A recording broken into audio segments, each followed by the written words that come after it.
We seek the truth. Would you be handing your resignation to the Minister of Culture tomorrow, sir? No, I will not. The leader of the opposition, you have accused your government, sir, of using the Grenada Development Bank to facilitate the financing of personal loans for certain government ministers. The other side is in no position to talk about those issues, and I will leave it there. We discover new perspectives. You know his leadership style, and so many are saying, why are you coming now to talk about those issues? Now is the time to speak. You have the right to decide who will take over. And you met with Dr. Mitchell, and perhaps you might want to confirm what that meeting was about in your response. But Dr. Mitchell, like myself, are Grenadians. We ask the right questions. why was there no report on the work done of the commission? And how is this new committee different from the commission that was initially established back in 2022? So who are these elements that are using you? I'm disappointed in my political leader.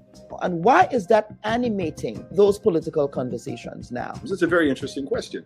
Don't go there. You are a technocrat. I mean, you can speak to whether or not it was appropriate or inappropriate for that to occur. Would you have done that as a permanent secretary? Politicians get the information from wherever source that they can. That's going to be the extent of your answer. Yeah. Don't go there. There's a lot of noise around the data protection bill that, in my respectful view, is not warranted. I was one of those making noise, and it's simply because I was concerned about that specific section 33. Don't go there. Are you going to be offering yourself up as political leader of the party?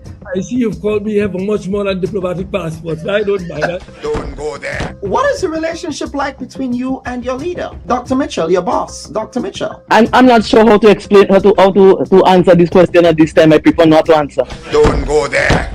They said that you approached the bank for the loan before the election and that it only materialized after the election.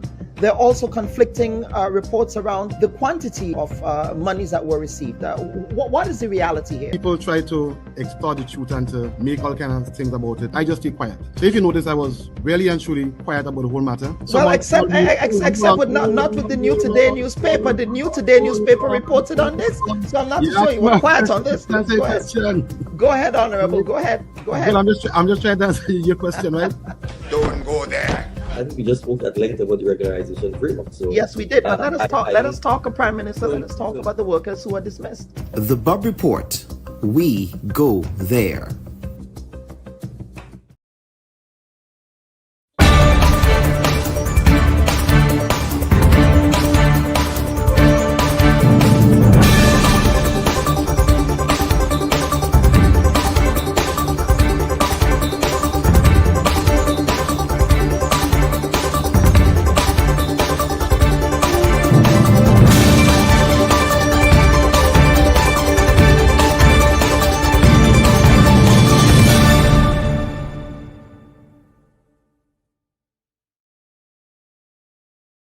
Hello, everyone, and we welcome you to this week's edition of the Bubb Report. I'm your humble host, Dr. Kellan Bubb.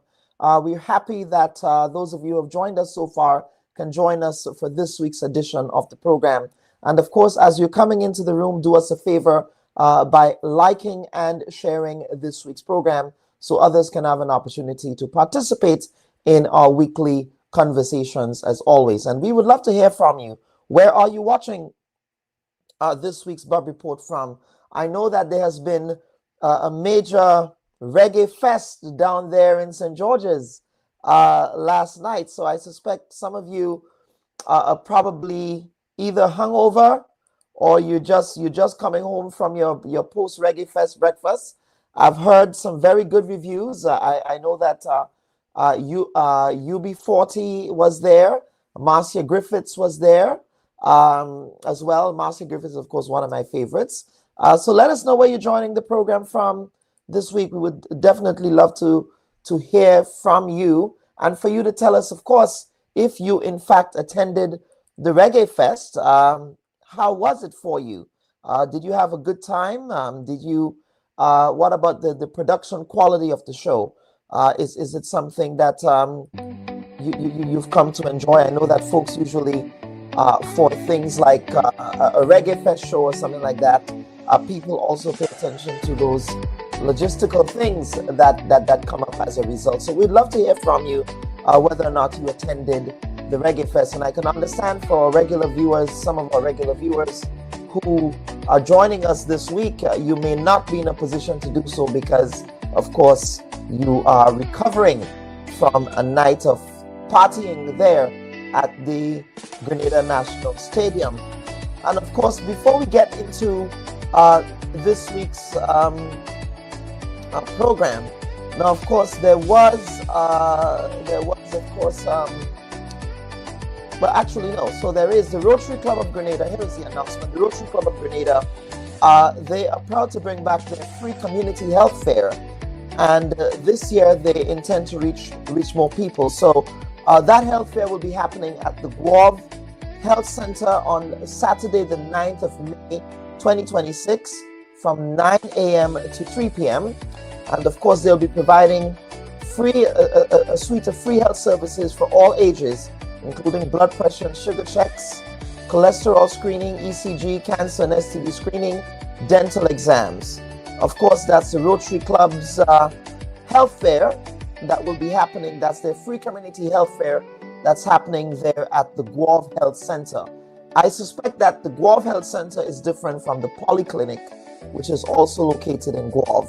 So maybe someone in the audience can tell me the difference. I'm not sure that if there is still a health center there, but maybe there is, and the Polyclinic is just a different facility. So let's see.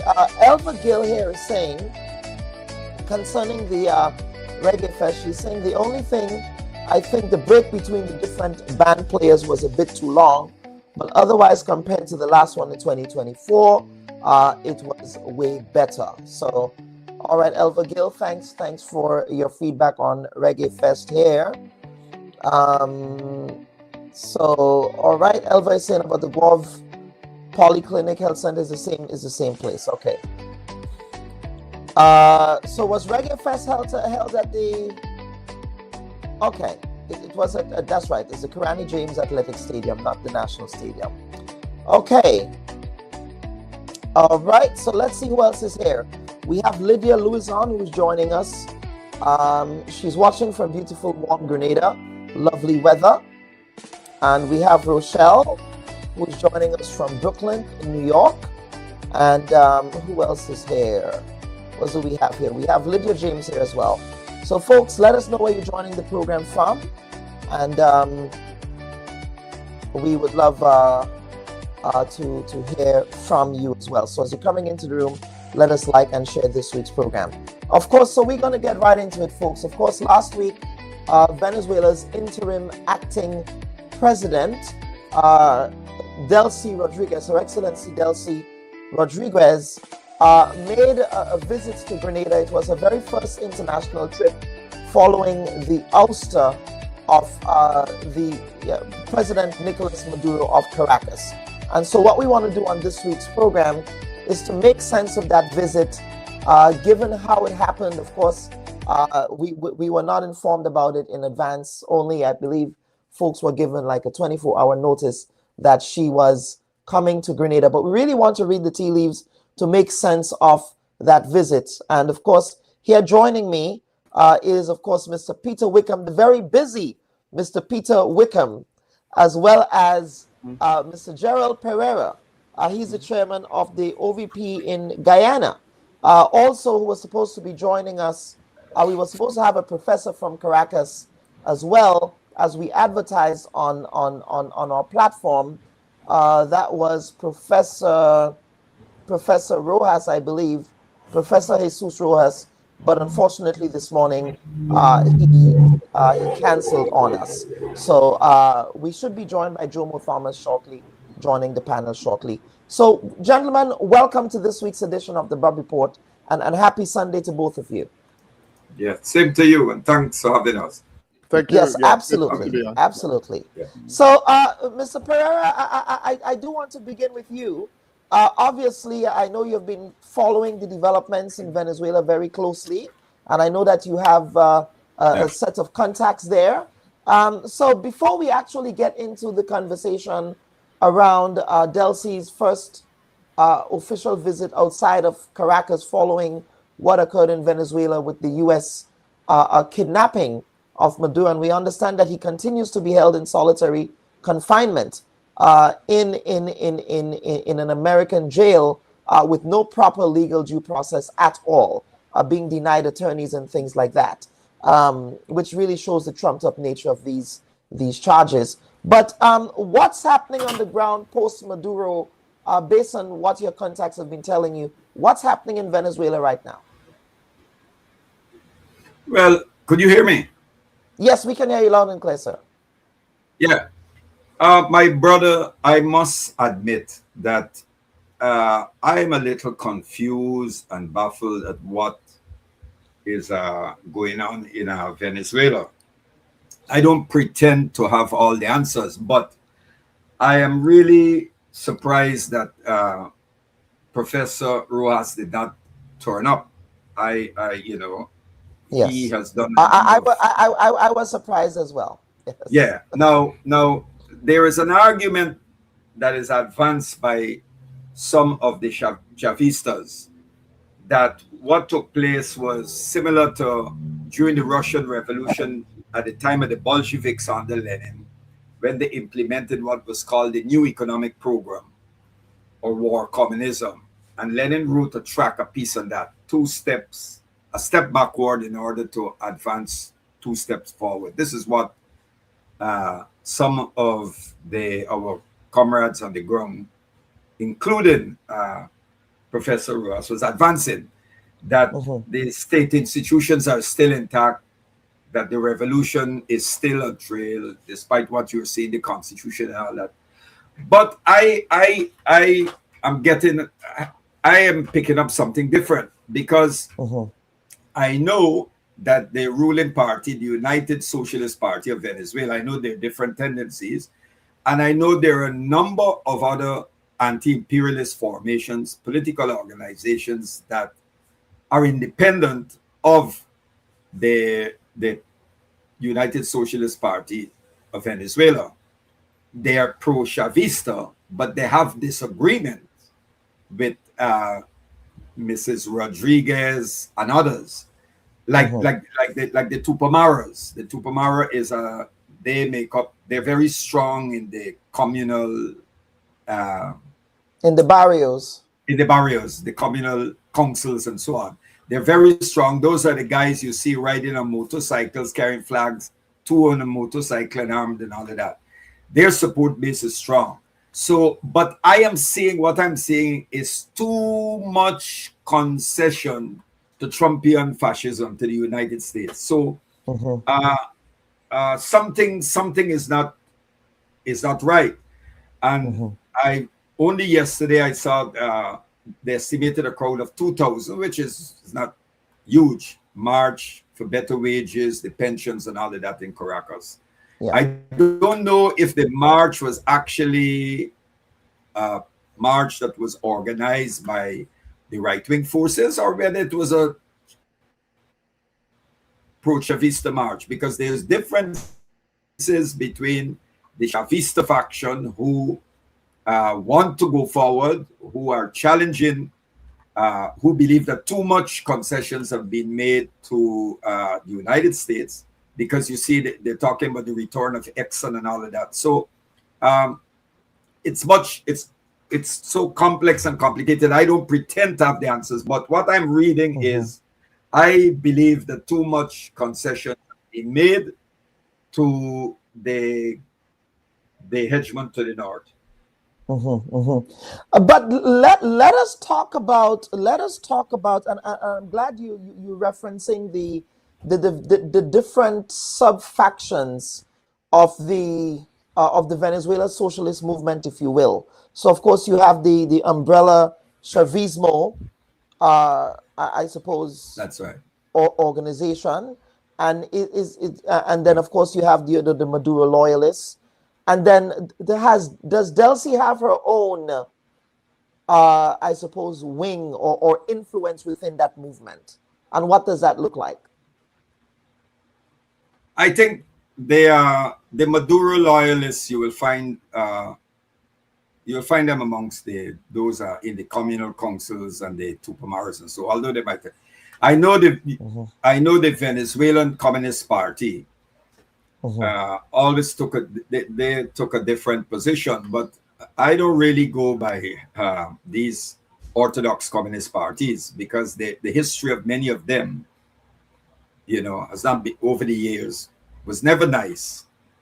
I don't really buy a lot of the analysis of orthodox communist parties when you have this type of revolutionary process. We saw the rule of communist parties in France when it came to the liberation struggle in Algeria. We saw in Indochina at the time where Ho Chi Minh had to break with them.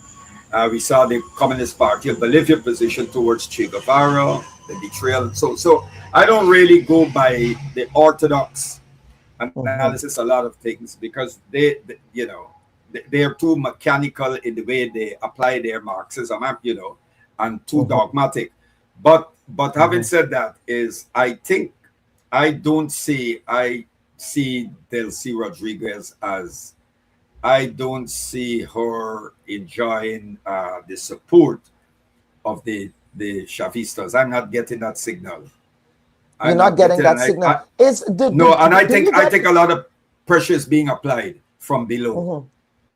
Do you think that? So, of course, she's getting pressure from Washington. She's getting pressure from internally in the context of her own organization. I was reading about her though that her father was imprisoned at another point in history. That was very interesting, and that her father died when she was very young. I thought that was an interesting factoid of history that I think our audience needs to know. But Peter, I want to bring you in, and then we're now going to have the conversation about what we saw unfold in Grenada there. First and foremost, were you surprised that Delcy Rodriguez's first foreign trip was to Grenada? Yeah, I think we all were surprised. I find the conversation that you guys are having is useful because there's a lot of things I don't understand. Admittedly, this is not really my area of specialty, but I'm struggling a lot with trying to understand, as Joel was saying, how do you position this whole thing in the context of an evolving Venezuela revolution? Where do you place these different players in relation to the original Chavez dream and vision that Maduro was trying to pursue after, or was supposedly trying to pursue? And then the counter-revolutionary forces. I'm still not understanding the involvement of Cuba, for example, and the fact that it seems like pretty much most of the people who were guarding and securing Maduro were Cubans and not Venezuelans. And then the extent to which Rodriguez was involved or not involved, and the relationship that she continues to enjoy with Washington. So there's a lot of it that I don't understand and don't pretend to understand. So in that context, the visit to Grenada was like, whoa, I immediately jumped to the conclusion that it might have had something to do with the fact that Prime Minister Mitchell showed some level of mettle in terms of refusing to take a radar that Trinidad and Tobago took. And perhaps it was interpreted in that way. Grenada, as you know, has significant energy resources offshore. As Gerald would know, Guyana's energy resources are easier to access and as a result are very popular. But it's well known that there's a field off to the east coast of Grenada, I believe, that is supposed to be extremely oil rich. And if there are the right circumstances in place for offshore drilling, it's possible that they could exploit that. Maybe Venezuela wants to be part of that. And then Venezuela has kind of enjoyed an emerging relationship with the NDC of past, which I assume had a lot to do with Peter David, but I don't know whether that may have emerged. So for all of those reasons, it's possible that is what it is, but I can't tell you that I wasn't surprised when I saw her head in there. And Prime Minister Dick Mitchell received her. I think he continues to impress and surprise me, to be honest, because he's obviously a lot more shrewd politically than many of us give him credit. So you say he's much more shrewd politically. Given the context of this particular visit to Grenada by the Venezuelan acting president, what about this in the context of I suppose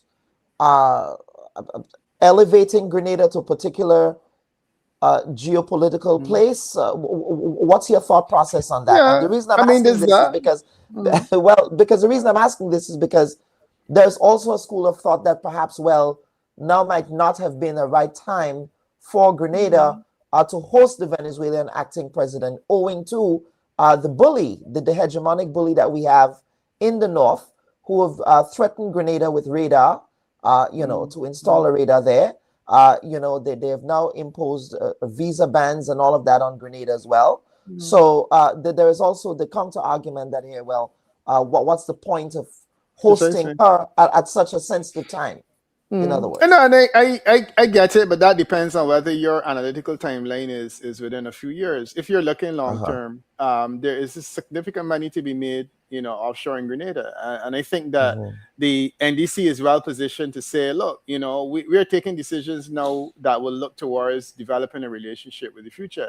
I think everyone understands that Trump is not. To be frank, if Trump lasts this year, after the November elections, I will be surprised, because he's going down a road that suggests that, it's not about what's happening this year or next year. It's a road that has to be traveled over the next few years. And if this is the case, then maybe Dick Mitchell's horizon is not a 1 or 2 year horizon, it's a long-term horizon. Gerald can tell you that the development of an energy sector in Guyana is not something that happened overnight. This has been going on for a very, very long time. And you want to realize benefit years to come. The commissioner is a young person. I think he pretty much assumes that he has the next election locked up. I would support the idea that he is well placed. So he has to look at a development trajectory for Grenada that goes beyond a year. And I think he sees an opportunity now to develop a relationship with someone who will be central to that. And I think that he is not looking past. I mean, what can the United States do to Grenada that they haven't already done? I mean, they invaded Grenada, they bombed Grenada.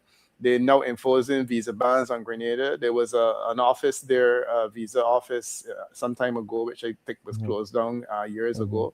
And he's threatening banning people. And I mean, there's nothing that he can do to Grenada that he hasn't already threatened or done. So look, let's get on with it. And I think that seems to be what he's saying. And to me, the slap in the face is really to Trinidad and Tobago, because Trinidad and Tobago has done everything in their power, to bend over backwards and posture and lay prostrate in front of Trump. And it appears as though she got to meet Delcy Rodriguez got to meet Grenada sooner than they got to meet Port of Spain. And I think that's something that Kamala Bessassa should be extremely upset about, even more than the fact that her foreign minister just got seasickness. We are going to get into that. We are going to get into that conversation shortly with all of the drunken stupor behavior that's happening over there. Excuse my language. But Mr. Pereira, I'll get over to you, sir. Initial reaction to acting President Rodriguez's visit to Grenada. Were you also surprised, as Peter was? Yeah, I was surprised, but before I go down that line, I just want to agree with what Peter said, but Kamala, and you can add our finale of Guyana to that. Because an interesting thing happened, before I get to the Grenada thing, an interesting thing happened where Guyana said it's going to carry out some seismic survey on the areas that they struck new oil and so on. Venezuela objected, but we have heard nothing more about it. But the Guyana protested. But I see something happening, because they're talking about the return of Exxon to Venezuela, and there is something I think that the politicians are not paying attention to, because they're being used by the Americans. 2 weeks after Trump, after this incident with Venezuela objected to Guyana doing further surveys, the Trump administration said that based after this ruling, whatever is the ruling of the court, the United States is going to step in and have their say.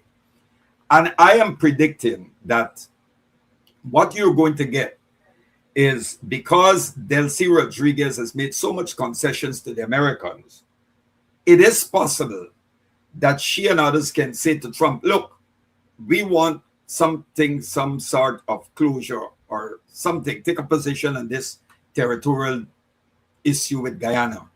And Trump being the transactionalist he is, saying, okay, Guyana and Venezuela, this is how we're going to have it.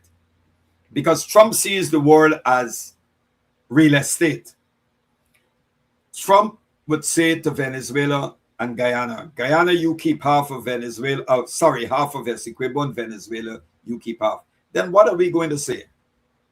These neo-colonial regimes, what are they going to say to the Americans? They're not going to say anything.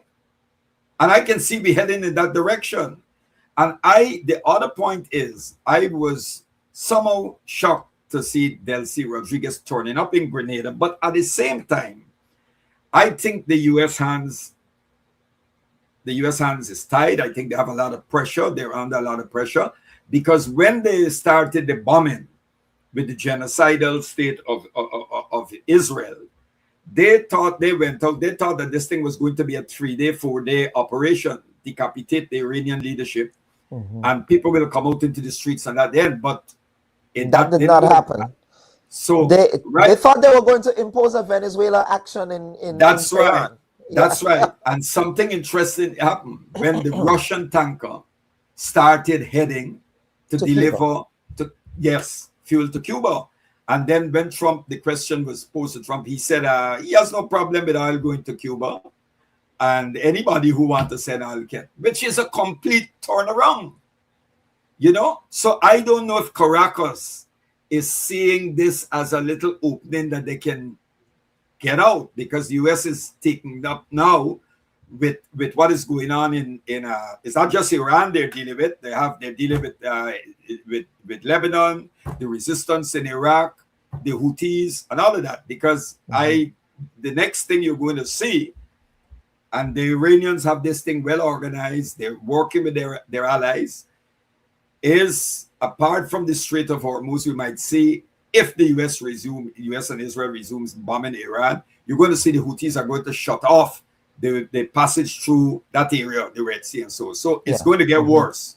So I think maybe Caracas looked at what the Russian ship went in and then said, okay, maybe there's a little exit here that we can use, because Mexico also said, the president of Mexico said that Mexico will resume sending oil to Cuba. To Cuba, so, yes. So other than that, I don't know what is the close or the understanding between the government of Grenada and the government in Venezuela. But I believe they're exploiting the U.S. focus now is not so much on Iran, right? It's on West Asia and what's happening there. But I want to go back to the whole question of the issue of the Essequibo. I found it interesting that the acting president Delcy Rodriguez, the Venezuelan brooch that she wore had part of the Essequibo still on that brooch, but which is Guyanese territory.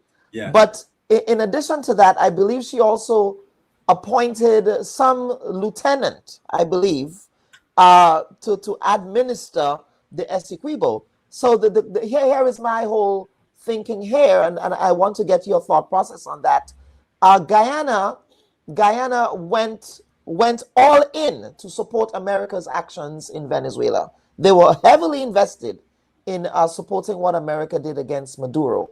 But here we have, not necessarily, I mean, the regime is the same, but they have not budged on the question of the Essequibo in Venezuela. That's right. Even in the face of American pressure. That's right. And Delcy Rodriguez has been one who has pushed that narrative about the Essequibo strongly, that the Essequibo belongs to Venezuela. Our argument is, we have always argued this, my dear brother, and brother Peter is a political scientist and you're a social scientist. If you look at the history of this dispute, the United States has always, and we keep telling people this, the United States was always behind various regimes in Venezuela on this territorial issue. The only time the US shifted sides is with the coming of the Bolivarian Revolution in Venezuela, when Chavez kicked out Exxon. And right, the United States shifted its position now supporting Guyana. But if you look at it, when we had President Forbes Burnham was a champion in the non-aligned movement.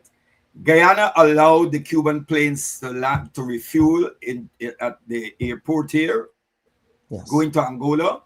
Burnham supported. We established the first, other than Cuba, we had the first embassy for Palestine in Georgetown. Arafat came to Georgetown, and we supported the liberation struggle. And we gave 50,000 US annually to the frontline liberation movement.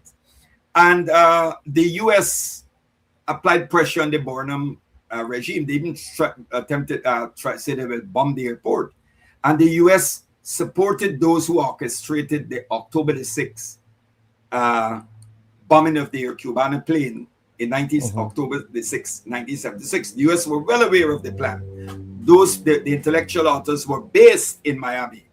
So, and the US at that time sold F-16 fighters to Venezuela.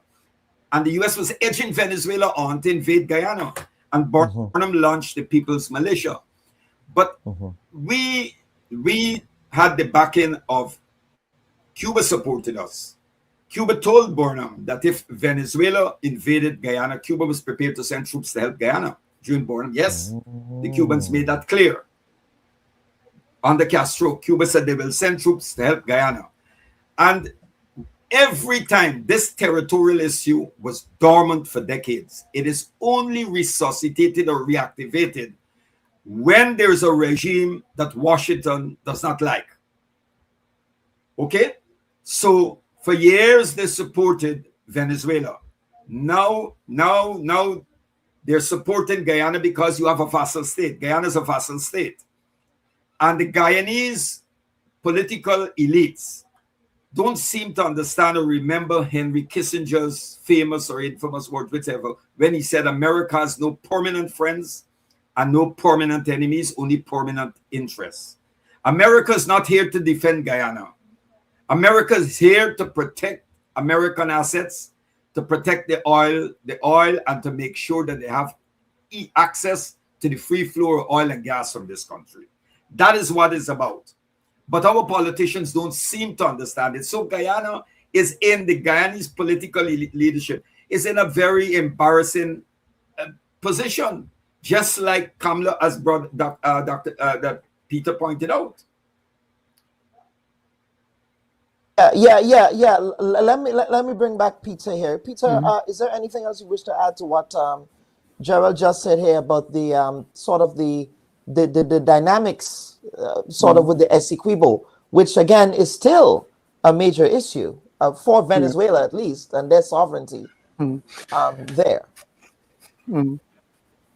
No, I mean, I was listening with interest because Jared's historical perspective, you know, and going back to the role that Cuba would have played and whatnot is important. I mean, he raised issues that I certainly didn't consider because I don't have the timeline, historical timeline that he does. I know it it's because all very I interesting. worked with Burnham. You were there. I worked with Burnham. Yeah. No, my sense of that whole border dispute, and I'm firmly on Guyana's side. There's no question in my mind that's the way that it should fall. At the same time, however, I've entrenched myself in a position that supports the idea of Guyana being in control of that area. Having said that, however, I appreciate there's a reality that Venezuela will not give up its claim. And I frankly don't know that America really cares. I think that it's a convenient level of interest that they're showing from time to time. And my sense is that what Guyana is doing is that they're using a negotiating position to stop you from exploiting those resources. Unless, of course, you come to some agreement that they should get a share. Venezuela does not want to occupy that land, but they want to share in the riches of it. And I think that that's really what this has always been about.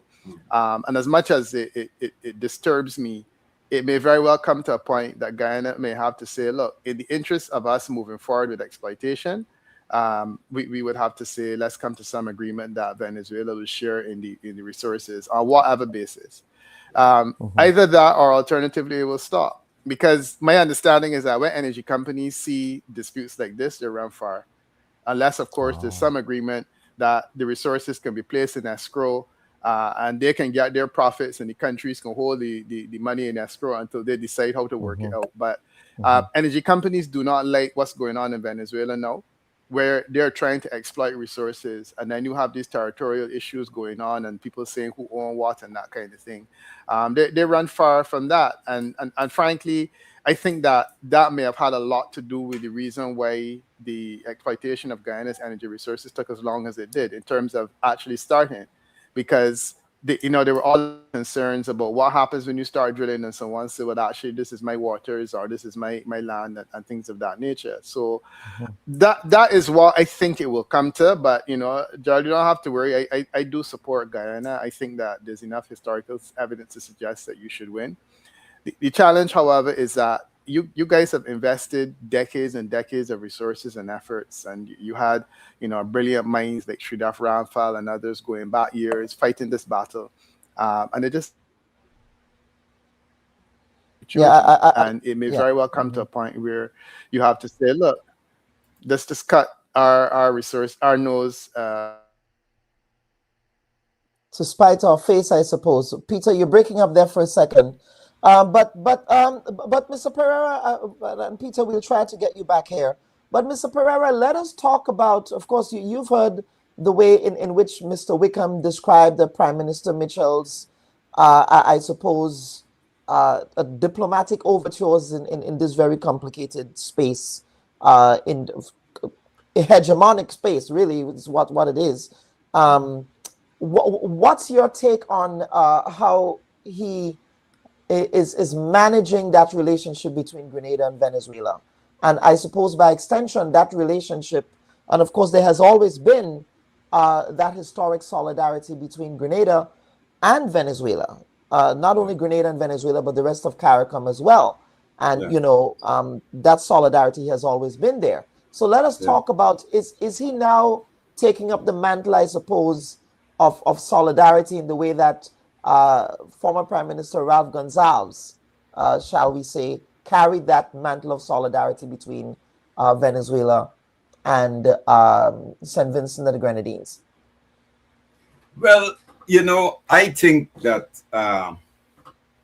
Prime Minister of Grenada, whatever, I don't know what really is being discussed or the arrangement, if it was it couldn't be just a sudden visit that Rodriguez just turned up. It had to be some arrangement or so. But I would like to say that at the end of the day, whatever is happening in Venezuela, whatever concessions, that there's still a strong Chavista base, a very strong Chavista base in Venezuela. And I believe that the Prime Minister of Grenada having these talks with Delcy Rodriguez, it shows that Grenada, like at least two other Caribbean countries, two member states of CARICOM, is prepared to take some levels of independent stand without being dictated to by Washington. I get that, and that's why I'm very careful when we just say all the CARICOM leaders. Maurice Bishop once used the term to describe some Caribbean leaders as yard fowls. He referred to them. And I am not seeing, I know who the yard fowls are, and I certainly do not see the Prime Minister of Grenada in this category.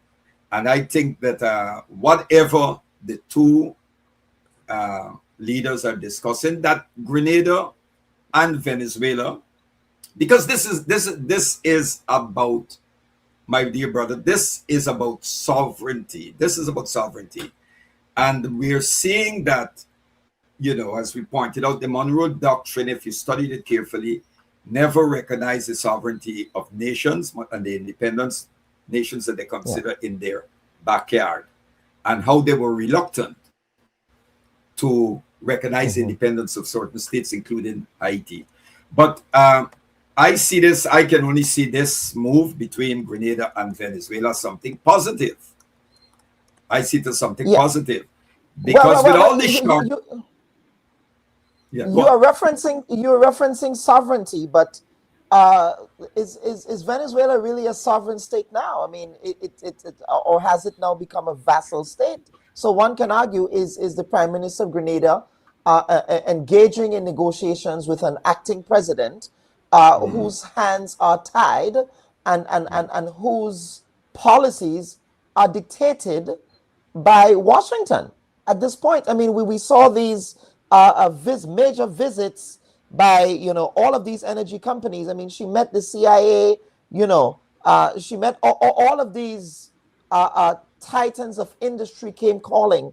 And I'm looking at all of the engagements that she had, and to me, it just looked like a hostage video to me. Sorry. I agree with you, but to become a vassal state is not something that happens overnight. It will take, it begins at a particular point, and then there's a process, and then you can actually tell when a country arrives at that point. I'll give you an example. There's some who are saying, we've been saying it a long time, that Guyana has been recolonized. Guyana's being recolonized. Whatever semblance of sovereignty and independence we have no longer exists. It's only on paper. But some people are only saying that in relation to what is happening now.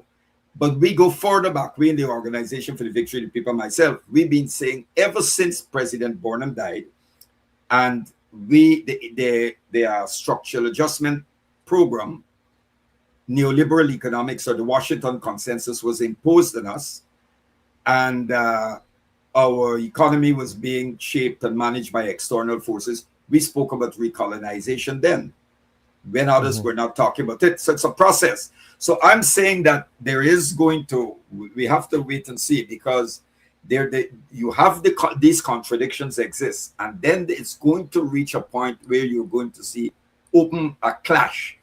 And I think it's two things that are going to happen. There's Delcy Rodriguez can only make certain amount of concessions, because the armed forces at the base level, I'm not talking about the officer corps. Of course, you have Chavistas in the officer corps, but at the base level, there's strong support for continuing the Chavista program, the Bolivarian Revolution. So there's bound to be a clash between the Delcy Rodriguez administration and middle tier leadership and the base. It's going to come, because there are those who are already restless, and they believe that when too much concessions is being made, two things will happen. Rodriguez will have to go, or they're going to be an open clash between those who want to protect the existing arrangement, and those who believe and convinced that it's a betrayal of Chavismo. Is she playing a long game here? Meaning, and I think Peter also made this point earlier, a long game here in the context of saying, well, in 2 years, this hegemonic creature will be gone, right? I don't know when elections are constitutionally due in Venezuela, but I'm not too sure if it will be before he's gone or after. When is the next election due again? I can't recall. That the midterms coming up. Yeah, no, not in the U.S. I'm talking about in Venezuela. Oh, I think that is election. not due. Yeah, I think they have about 3 more years before that. They have 3 more years. So do you think here that a long game can be played by her to say, well, we will ride this out, and perhaps we are going to do this dance with this guy, with this bully, until he leaves? Yes, that is possible. That is possible. They could be doing that. But I said when Trump was elected, and I agree, Peter, I said that Trump is not going to last. You see, people treat Trump as some aberration. But if you look at the history of the US, the friendly fascism and the naked fascism, Trump is the logical or illogical, however you see it, outcome of a particular system that is in crisis. What Trump is doing, Malcolm X described the two parties as one. He compared them to the wolf and the fox. Correct. Right. The objective is yeah. One is cunning and crafty. The other one is more open and hostile in the way they approach their prey. But the objective is the same. So when you look at what Trump is doing, Trump now has no regard for, we talk about the international rules-based order now, that Trump has demonstrated contempt for the U.S. Supreme Court, contempt for international legal institutions. Trump does not recognize the sovereignty and independence of even countries in Europe, much less in the so-called backyard. You heard what he told the Prime Minister of Spain. He said, we don't need your bases, but if we want it, we can come and take it. Take it, yeah. You know, I mean, this is worse. Even Adolf Hitler. Hitler never spoke like that. You know, never. Yeah.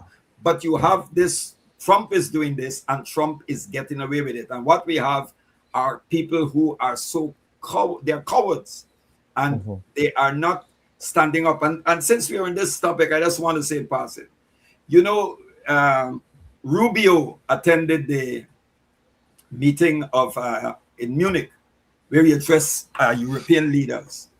And he told them, he said, look, we need your help to reassert ourselves. In other words, for white supremacy to take back the reins. That the biggest mistake you made, all of you, the Spanish, the French, all of, was to decolonize. That decolonization was a communist conspiracy. Don't apologize for slavery and colonial genocide. It brought Western civilization. That is what he actually said. And you know what's interesting, my brothers? Not one Pan-African organization or those who are calling for reparations, just the odd one, said anything about it. Because he's actually saying, he actually told the Europeans, don't even address the issue of reparations. Now Nigel Farage, the Reform Party, is threatening visa sanctions. Yeah. For those who are advocating for reparations. That's right. So this is more than Grenada and Cuba and Venezuela. This is about challenging, this is about criminalizing any form of resistance, whether that resistance is political. Even what you are doing, even the program that you are running, is seen as anti-hegemony, against it's anti-hegemonic, and I would proudly continue to do it. Yes, that's right. Good on you. Congratulations. Yes. I do want to bring in Jomo Thomas. Thank you, sir, for agreeing to join us on such short notice. Welcome, Jomo. Again, we're having this conversation on Acting President Delcy's visit to Grenada last week and the official visit. But as I bring you in, I do want to share, I will go ahead and share the screen and share the official publication that came from the office of the president of Venezuela by way of the Venezuelan embassy in St. Vincent and the Grenadines. The government of Grenada released a very tersely worded press release. I'm sorry to say, but it was not. It did not go into much detail. But this one does, and I will go ahead and share it. This one does. It says here, Venezuela and Grenada reinforced bilateral cooperation today during a productive meeting with the PM Deacon Mitchell, focused on energy, agriculture, education, and trade, aiming for shared prosperity and strategic regional development. This meeting follows Prime Minister Mitchell's visit to Venezuela on April 29th, 2025. So it was a year ago that Prime Minister Deacon Mitchell visited Venezuela. And I remember at the time, opposition forces in Grenada went ham on him for doing so. Well, why is he going to Venezuela now, especially at this fraught time? He should not have gone there. That was not that is not to be toyed with, and things like that. And then, of course, the press release goes on to say, quote, the history of Grenada is an example of the peoples of Latin America and the Caribbean who, despite difficulties, chose sovereignty and self-determination, Rodriguez emphasized. The exchange of courtesies and mutual respect during the visit underscored the strong bonds of friendship and solidarity that traditionally characterize the relationship between Venezuela and the island nations of the Caribbean. Crucially here, unquote. And then crucially for me, I think this is important. During the meeting, the roadmap initially signed last year was updated with a special emphasis placed on education. The renewed commitment ensures that the vibrant exchange of students between both countries will remain active and continue to flourish. And then it goes on to say the bilateral agenda also extensively covered the health sector, recognizing the importance of collaborative efforts in public health initiatives. Additionally, discussions, and again, and this is what I found very crucial about the press release here from the government of Venezuela. It says discussions included air and maritime transport with the explicit objective of charting a new foreign trade route strategically designed to benefit not only Venezuela and Grenada, but also extend its advantages to other countries within the wider Caribbean, thereby strengthening regional economic integration and logistical connectivity. So Jomo, welcome to the program. I do want you to pick up on this press release. I'm not sure if you can read anything into it. Is it, just a regular press release? And of course, the visit is just a regular visit. Your thoughts? Well, Dr. Bob, thank you for inviting me, and it's always a pleasure when I'm in such esteemed company. Gerald Yes, sir. Pereira and the Peter Wickham, outstanding regional analyst, Peter Wickham. Yes. Well, I think I don't know who's making a lot out of this visit. I don't think that there's anything major significant there. It has been a number of months now since the American invasion of Venezuela and the decapitation of that government, the kidnapping and the arrest of President Maduro and his wife, Delcy Rodriguez, was expected to do something, and she has made her first visit to neighboring Grenada. I have not seen or heard anything that tells me that there's any significance that should be attached to that visit. We know that when the Americans were aggressively moving to assault, invade Grenada, overthrows were made to the Deacon Mitchell administration to place some military assets at Maurice. You mean invade Venezuela? But I can understand the slip of the tongue because the U.S. also invaded Grenada. Yes, invade. Yes, they have a habit of doing this thing. Invade Grenada. Invade Venezuela. Yes, sir. There was an effort to get military assets in Grenada. I don't know what happened there. The last thing I heard was that the government of Grenada was thinking about it, considering it, and then we heard that the Americans placed the assets in Tobago. In Tobago, yes. But I don't know, maybe it's too much ado about nothing. At least that's how I see it. I don't know how my esteemed Peter saw it differently. Peter saw it as a strategic, I suppose, master stroke there. Perhaps, Peter, would that be a fair assessment of how you saw it? On the part of Deacon Mitchell, at least. Yeah, I mean, Master Stroke may have been a bit of an overstatement, but I think that it was a good move on his part. He's inserting himself into a conversation, and I would say it was well played. Yeah. So Jomo, that's how Peter sees it, and of course, that's good. I mean, Peter's a sharp mind. He has been looking at this for a long time. So I'm not gonna raise any cup to that except by celebrating the difference in opinion. And that's why having diversity of voices is important. But let us talk about the other issue here has to do with energy, the geopolitical energy implications. We do know, for example, that Grenada does have documented seismic. Again, the seismic evidence suggests that Grenada has some hydrocarbon resources in its territorial waters. We do know, for example, that in the context of Trinidad and Tobago and Venezuela, there is a dragon field. Now, what Grenada has not done with Venezuela as yet is that they have not gotten into an arrangement where the boundaries between Grenada and Venezuela are settled. The boundaries between Trinidad and Tobago and Grenada were delimited. There is a delimitation agreement that occurred, but in the context of Grenada and Venezuela, of course, those two islands, those two countries are close to each other as well in proximity. That remains an outstanding issue. So, gentlemen, in the context of the energy geopolitics we are seeing in the region now, Jomwan, I want to get well, Peter, I want to get your thoughts on that first.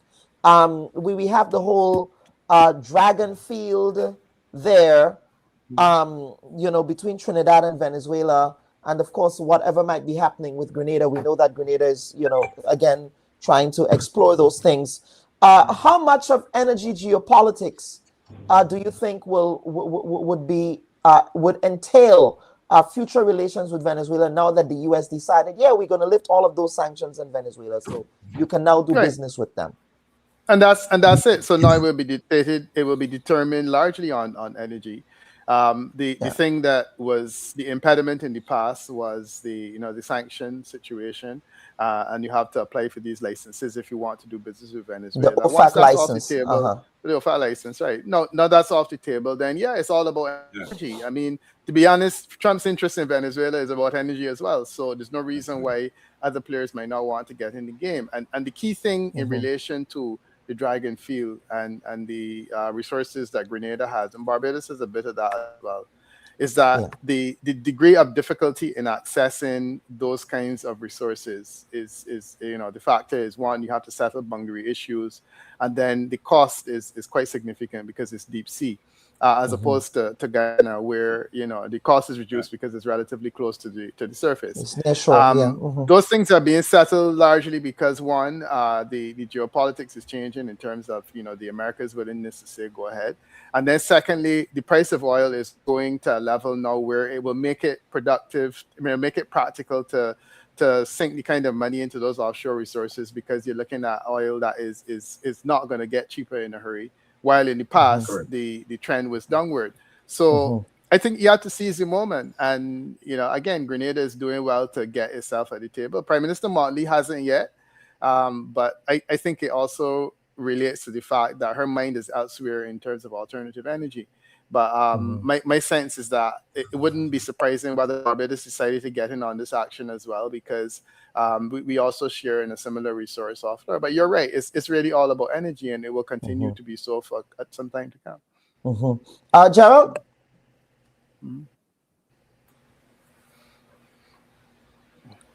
Energy geopolitics here. Energy geopolitics. I mean, I always I always use the caveat that one can be enthusiastic about these energy issues, but one has to be guided against the oil curse, if you will. And I hope Guyana will learn that lesson at least, and Grenada as well. Yeah, well, based on what Peter just pointed out, I would not be surprised to see some sort of an arrangement between Venezuela and Grenada in relation to their energy development. And you mentioned Prime Minister Mia Mottley. I think Prime Minister Mia Mottley and Barbados would come on board with that arrangement, because I think I am sensing, this is what I'm picking up. I think some CARICOM countries, a number of CARICOM countries, are highly disappointed, not only with Trinidad, but with Guyana. With Guyana. Because Guyana broke ranks on many issues, including that the Shield of the Americas and other positions that Guyana took. And I think Mia Mottley, this is my personal impression, I think Mia Mottley and her government has somehow turned off of the administration in Guyana, because they say one thing to the CARICOM leaders when they're in one, and then they go outside and do something different before that that meeting that they had, the CARICOM summit, Rubio had a separate meeting with or President Orfanali and Kamala, and they already had made decisions on certain things. They broke ranks with and this is nothing new. It happened on the issue of Grenada when George Chambers and Burnham and others were discussing a settlement of this thing, and Eddie Siago and Eugene Charles and them went outside and Tom Adams and made an arrangement for the invasion. Yeah, and Burnham picked up on it, and Burnham told Maurice Bishop that they're going to invade you. And the Americans never forgive Burnham for leaking that message. But Burnham said it, that they're going to invade you.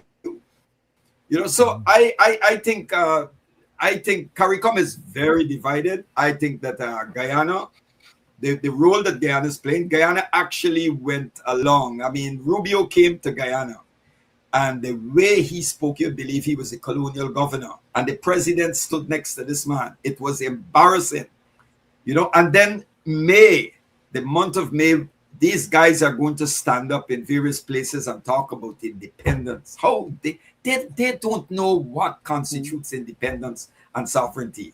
We are, look, 2 weeks ago, the Guyana government said to Exxon that you've been reaping big profit things, and so how about let's have an increase? And this an increase in terms of what you're making. And Alistair Rutledge, the CEO of Exxon in Guyana, said no way, no way. And then 1 week after, the U.S. ambassador to Guyana came out. She lectured Guyana. Exxon. She lectured Guyana. Yes, lectured. He said to renegotiate is not good. Don't you dare try to negotiate. Don't you dare. But you know what, my brothers, my dear brothers, we were telling in the run-up to the elections, you had all these political parties saying that they were going to renegotiate the contract. That's what they were telling the electorate. And we said, they are fooling you. We said none of them can force Exxon to negotiate the contract, yeah. Because Exxon is an arm of U.S. imperialism. And unless you are prepared to challenge the United States, when you challenge Exxon, you're challenging the U.S. And that is what happened to Venezuela. When they kicked out Exxon, the sanctions came. So they need to wake up. They need to wake up. Because Exxon now, you know, years ago we had Booker Guyana. They used to call it Booker Guyana, Booker's Guyana, when it was sugar. Now we are Exxon Guyana. We're Exxon Guyana. Exxon is financing football, cricket activities at the university. So everybody is in their pocket and locked down. Right. You know, Jared, Go ahead, Peter. Go ahead. I am in general agreement with you, but I have some issues because I used to be a little bit more left of center, and I feel that as time I probably getting old and foolish, but I'm moving closer towards the center. You know, the solution to all of this is for Guyana to exploit its energy resources on its own. You go, you drill the oil, you export it, you sell it. You don't need to have Exxon involved. Just remember that you've tried that already. That was what cooperative socialism was about. That's what Eric Williams tried in Trinidad and Tobago. And you know, the point is that right. That's what happened in Venezuela, you know. And I'm saying that that's what happened in the better part of Eastern Europe, where all of the economies were heading towards collapse. And you know, my thing is that I am a socialist fundamentally, but I also appreciate that very few of these extreme socialist projects have succeeded. Because you get to a situation where the productivity of the individual starts to wane. So you remember there was a time that you had Guyana sugar, Guyana gold, Guyana bauxite, Guyana this, Guyana that, right? Even the stores in Georgetown were owned by government, you know? So it's Guy this and Guy that and whatnot. And I'm saying it's good for the nationalist project. The problem is that a lot of these sectors became unproductive and it brought the economy to its knees. But you know, Peter, the energy crisis in the 70s helped. But the point I'm making is that there can be. Let me just finish, Jomo. No. Let him finish. Yes, Peter, marriage. There can be a marriage of these two concepts. And I realize that what I'm saying is inflammatory, but there can be a marriage of these two concepts where you say, let's agree. And I think that what has happened in Guyana is that you move from a situation where the Burnham PPP concept was that let's do it ourselves, came into conflict with a reality that said, if you have foreign interests that invest heavily and you tax them, and I think that was where the Eric Williams shift towards the epiphany that he had when they decided that Trinidad and Tobago was going to go it alone, and they brought back in BP and these other agencies. And they realized that the solution to this problem is to let people develop your resources and tax the daylights out of them. The problem is that when you make an arrangement like that, you have to be wary of the fact that your relationship with ExxonMobil is based on an agreement. And the ambassador is right. You can't vary the agreement willy-nilly, because the point is that you have to have a negotiating position. And if your negotiating position was weak going in, where you did not say we want X plus, then you can't get to a situation where you have an agreement and you just change it. Because that's one of the reasons why the Socialist Project ran into problems in many instances, because you say, look, we can nationalize this thing. And then people say, if you can nationalize this thing, then all of our investment will go out. And that's where I have a difficulty. I think that maybe the PPP government did not negotiate well. It's possible. You can argue that. And maybe there is a basis for saying there needs to be a renegotiation. But as would have happened with Cable and Wireless and other agencies that invested in the Caribbean, when the agreement comes to an end at the end of the period, that's the time to renegotiate. The margins within there are very, very limited. And I don't know that that's because of an American hegemony. That's because it's a reality that when you sit down and negotiate with somebody and come up with an agreement, you know, that's the way it is. The other point I wanted to make, Gerald, is about this relationship with Guyana and the rest of CARICOM. I do not think it is the same as is the case with Kamala Persad-Bassessa and Trinidad and Tobago. And I think the relationship between Georgetown and Bridgetown is a solid one. Prime Minister Motley seems very much in lockstep with President Ali. I do agree that the American involvement came at a time when he seemed to have thought they had him over a barrel simply because he had Venezuela soldiers on his doorstep, and the United States of America said we can send some help if necessary to protect our own interests. And he seemed to feel that he didn't have any choice but to embrace them, not realizing that there would be consequences. You know, and to me, CARICOM has steered a very, very clear line in terms of the national sovereignty of both Guyana and Venezuela. And I took note of the fact that when the statement about the zone of peace came out, Guyana supported it. Trinidad and Tobago didn't. So I don't see President Ali in any, in terms of division within CARICOM or whatnot. I think he's there. I think he's there along with us as much as he can be, bearing in mind that you have an active border dispute with Venezuela. Trinidad and Tobago is another matter. I think that we need to be clear not to associate Guyana with the Trinidad and Tobago mission. I think that Trinidad and Tobago needs to be isolated within CARICOM for a lot of the nonsense that they've been doing. And I don't want for any minute to pollute the conversation by suggesting that President Irfan Ali is anyway minded like Prime Minister Kamala Persad-Bassessa. Sorry, Jomo. Jomo, and then I'll Jomo first, Yeah, and then Jomo. Gerald, Sure. I'll get back to you. So Jomo, and then back Well, to you. Yes. the last few minutes have drifted away Sorry. from the question that you asked. Sorry. So I want to go back to the question that you asked, because I have a Yes, sir. slight experience with both Peter Yes. and Gerald. And Gerald, If yes. if this is about oil, why Venezuela? Venezuela's oil asset has deteriorated so badly because of the sanctions from the Americans, and they're only now trying to change that. And in fact, you may recall when Trump called in the oil executives, many of them were very, very reluctant to go back into Venezuela because they said, look, we saw this movie before. We went in, we invested heavily, and then Chavez and those other revolutionaries came and they turned that around. So based on that reality, why this whole question of oil politics or petropolitics, and I heard you say that there's this dragon field, but where is the border between Grenada and Venezuela? I have never understood that. I remember there were some years ago we used to talk about. I've never understood it either. We used and to I do talk remember about Venezuela making claim of, what is it, Bird Island? Bird Island, which is off the coast of Dominica, I believe. Dominica, which is even further north yes. to us. Yeah, so yeah.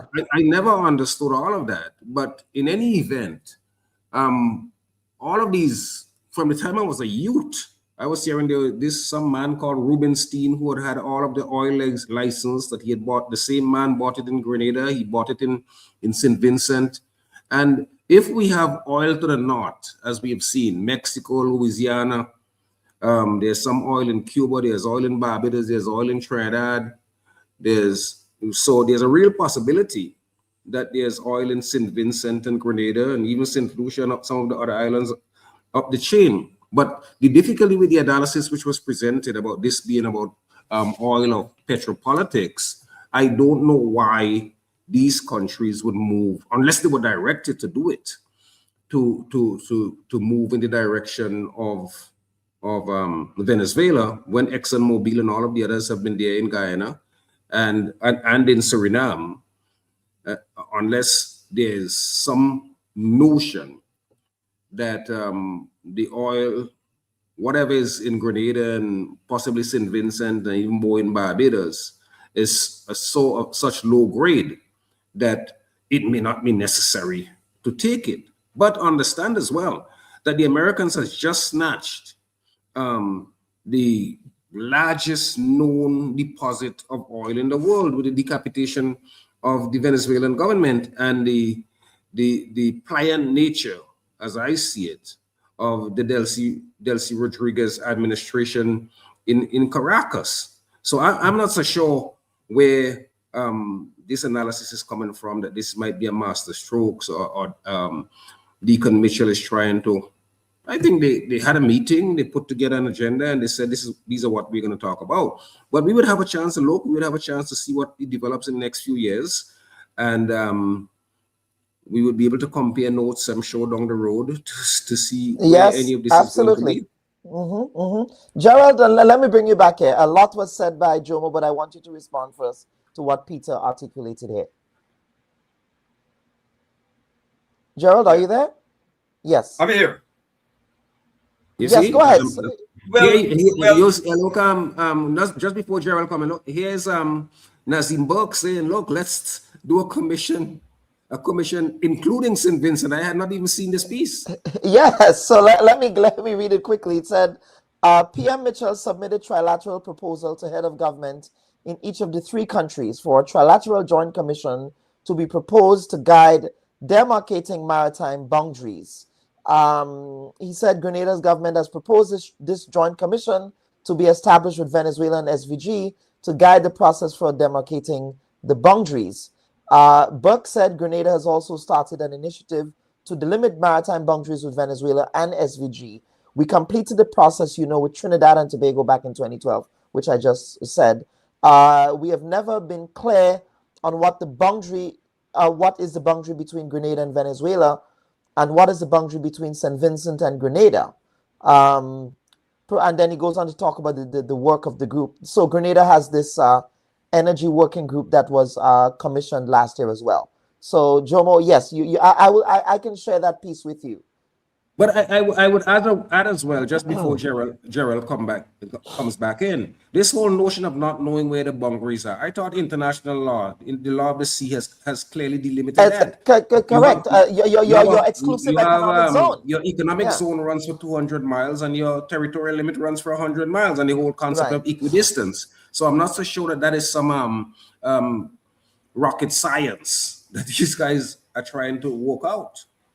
But I mean, it probably makes good copy. So Nazim is saying what he's saying. Yeah. But of course, Gerald, yes, over to you, sir. I just want to react to what Peter said. Yes. When he used the terms about the center, from the center left and center. I no longer, don't subscribe to those categories. I think the contemporary realities in the world, not today, a good time ago, has rendered those categories on the political spectrum as obsolete. I am socially conservative in many ways, but very radical in my economics and politics. And I do agree with Peter when we had, he talked about during the Burnham period, we had Guyana stores, guidance, and all of that. And I think President Burnham was an outstanding leader, a great visionary, but I'm not no sycophant of anyone. And I saw the mistakes and a lot of what the weaknesses were. I'm a socialist. I am a socialist. I'm not a Marxist. I like to make that clear. I'm a socialist.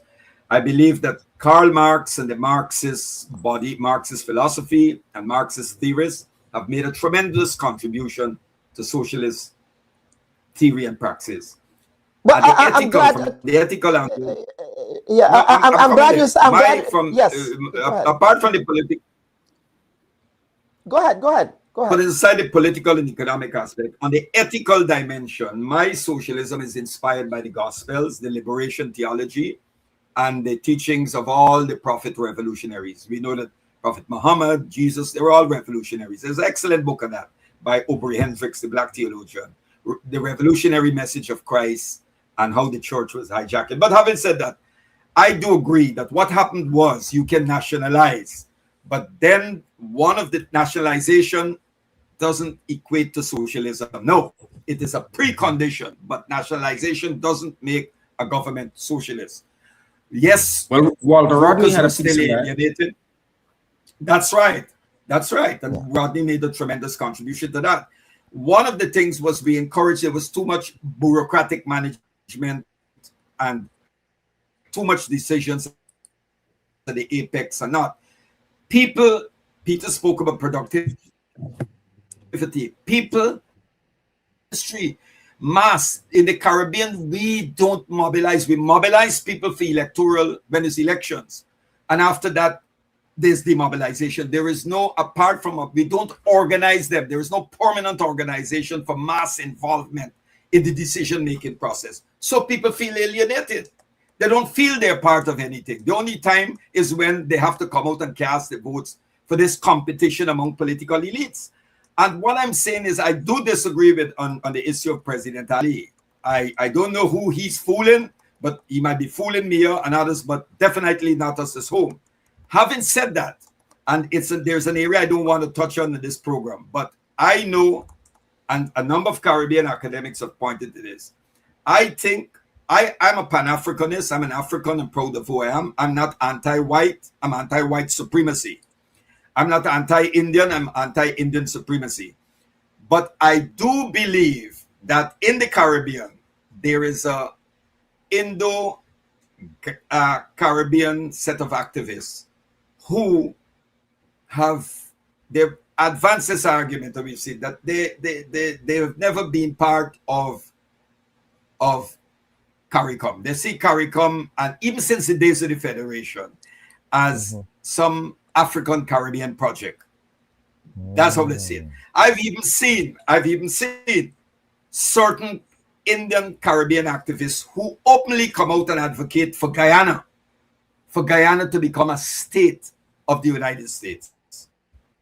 One of them actually came down here to launch a party, Go America, for Guyana to become a colony of a state of the United States.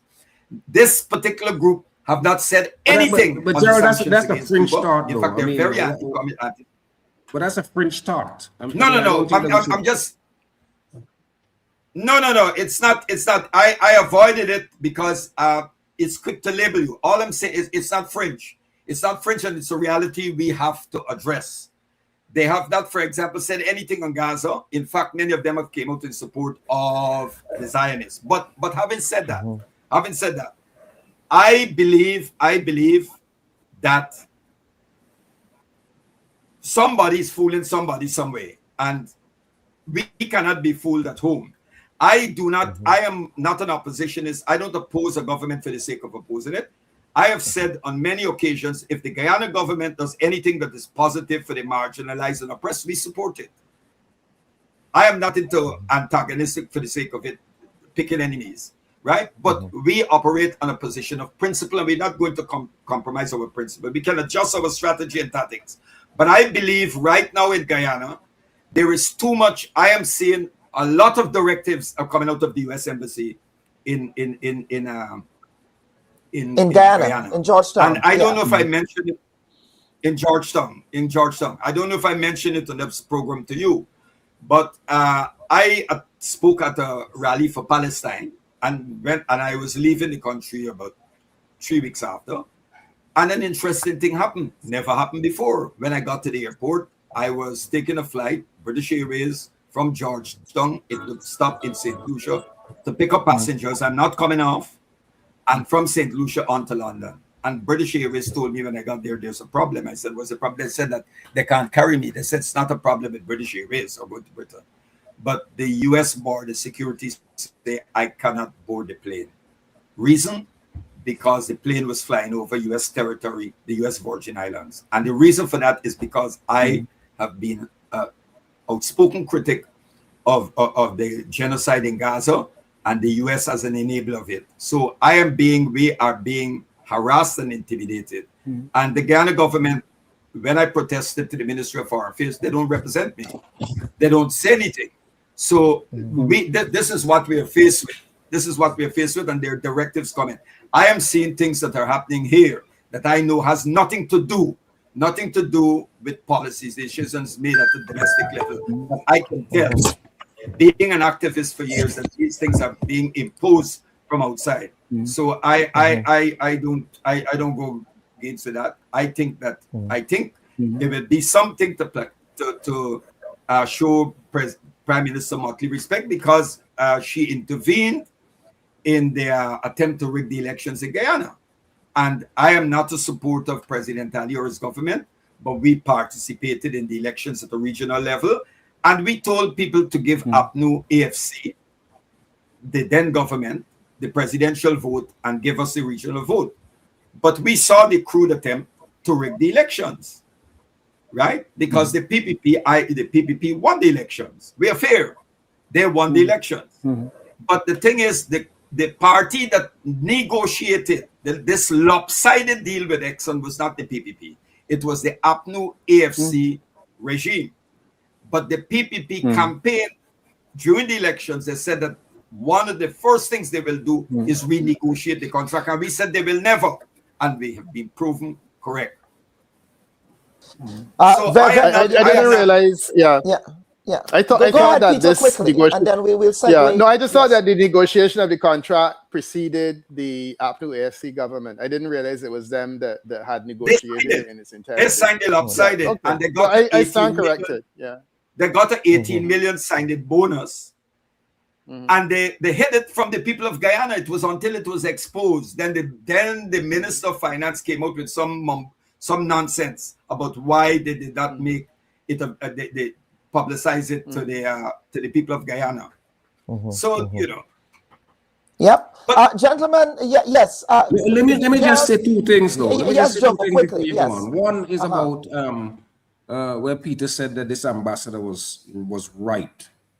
I am not so sure. Why does an American ambassador, have to get involved in a matter concerning a private company and a government of another government? The other thing is that this thing about contract being contract. I remember some years ago, Equatorial Guinea had signed a contract with a big oil company, and the contract was so bad. I think they were getting a cent on every dollar. Jesus. And they were given some advice to go to international arbitration. And the international arbitrators found that it was improper. The contract was so horrible that they were allowed to renew the contract. What I'm hearing here, and I've seen some things in Starbrook, I've seen some Guyanese activists talking about what the Guyana government negotiated and agreed to here. And I mean, you have to find a way to extricate yourself from that contract. I mean, ExxonMobil has already made, I think, as much as $100 billion. And I don't think the government has gotten $10 billion yet. that can't be that can't be something that should be upheld or should be defended. There has to be a way around that. And I know that the international legal architecture is very conservative, even reactionary even. But there has to be some talk, or these countries in the global south would continue to be massively exploited because, and maybe here's where Peter is right, because they know that they have this big, powerful hegemon, the United States, who's going to come to defend them in the event that there's some problem later. But I think that this whole notion of legality, and yes, the governments sign on to these contracts, is not enough basis for us to say that they should not challenge. We have to be fair, and I think that as much as you say what Exxon has made in Guyana, I'm anxious to hear about what Guyana has made. And I mean, I'm no expert on Guyana, but I've been there a couple of times recently. It's painfully obvious that there's a level of development that is leaps and bounds. You know, you have medical facilities being constructed with state-of-the-art equipment and whatnot, and it costs money, and I'm saying the money must come from somewhere. So while I agree with you that there's always a possibility of a better arrangement, you have to be fair and say, how much money has Guyana made? That $80 million signing bonus. And I remember President Granger spoke about the fact that they had paid forward in relation to the construction of schools and health facilities and whatnot. So all of that has to be part, if we're going to be fair, all of that has to be part of the conversation that appreciates that, yes, ExxonMobil is going to make money. And of course, they're going to make more money than they're going to spend, because that's how profit works. At the same time, however, you got to make sure that the average person gets a fair share. And I'm saying that there are indications in Guyana already that the average person is better off than they were before, considerably better off than they were before. I appreciate that there may be an inequity, and you know, that's something where Jared would have a lot more information than me. But I'm just saying, let's just not say across the board that that's the case. As far as the U.S. ambassador is concerned, I said that I think she was right in terms of her opinion. I didn't say she was right to get involved. So, Joma, you and I are entirely on the same page. She had no right getting involved. But I mean, they have no right getting involved in a lot of the issues they get involved in. But that doesn't mean that she's not right in terms of her opinion. And I think that the opinion she's expressed is correct. But no, she has no right getting involved. That's my view, and I agree with you on that. But I mean, gentlemen, we can all agree that, you know, the U.S. hegemonic interests are aligned with global petrol interests. So it may very well be that, you know, Exxon and the U.S. ambassador might be speaking from the same proverbial hymn sheet, if you will. Wouldn't you say so? Yeah. Look, renegotiate it. You talked about that whole thing with Equatorial Guinea. We've had in Barbados a relationship with Cable and Wireless that was very lopsided. Yeah. And y'all had one in Guyana as well with Cable and Wireless that you extricated yourself from. You know, you renegotiate these arrangements and you come to something that's more equitable. And I think that the Trinidad and Tobago model was important in terms of Guyana exploiting those resources, because Trinidad and Tobago has seen what it was to nationalize the industry. They have seen the problems it created, and they have seen what it is like to renegotiate. And the benefit of the relationship that they have now with BP and other agencies, which are also exploiting their resources, is very, very beneficial. And I remember one of the my analysis, because I did work with them for some time, and the reality is that in terms of every dollar that they generate, there's something like 90 cents that goes back into taxation for the economy, and that's a hell of a comparison. Now, I don't know what it's like in Guyana, but I'm saying we need to do these kinds of analyses and understand, you know, what's the benefit and also what is the cost of doing it ourselves in terms of a full nationalization program where we suck the oil out of the ground, we refine it, and we sell it. And if we were to do that, what would the profit margins likely be? And I think that we will probably be finding that we're not so badly off. Mm-hmm. Yeah. Final word on you, Jomo. Yes, sir. I wanted Jomo and Gerald. Yes, please. There's something else that Peter said that I wanted to deal with. You know, that, oh, you know, you had guy this and guy that and so on in Guyana.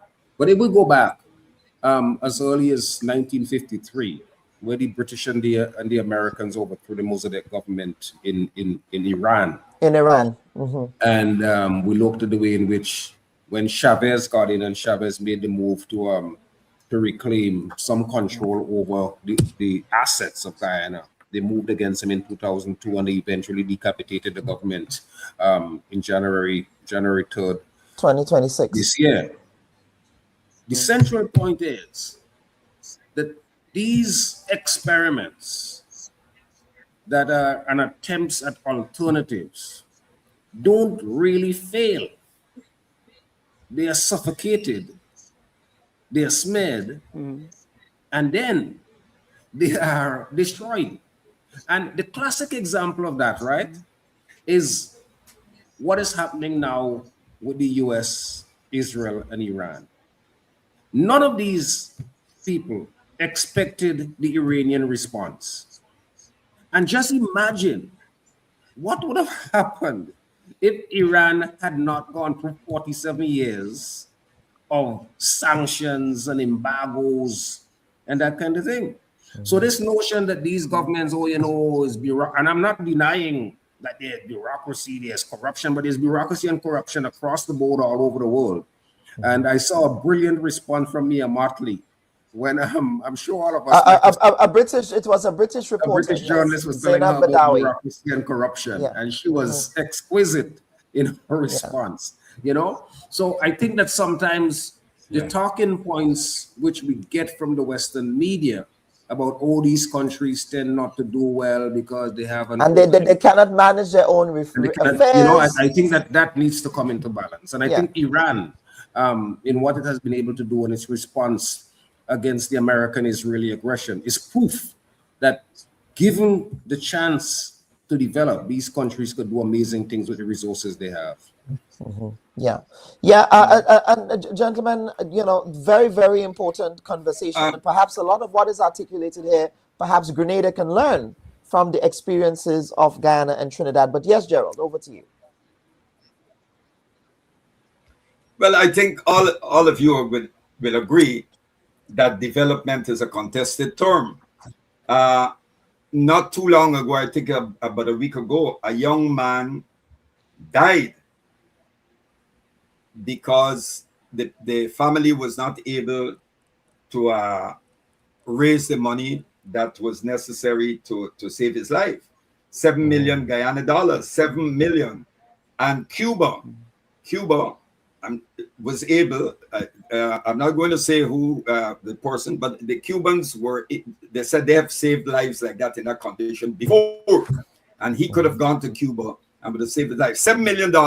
It was not raised by the state, but a minister of the government's son was able to raise a couple of days after millions for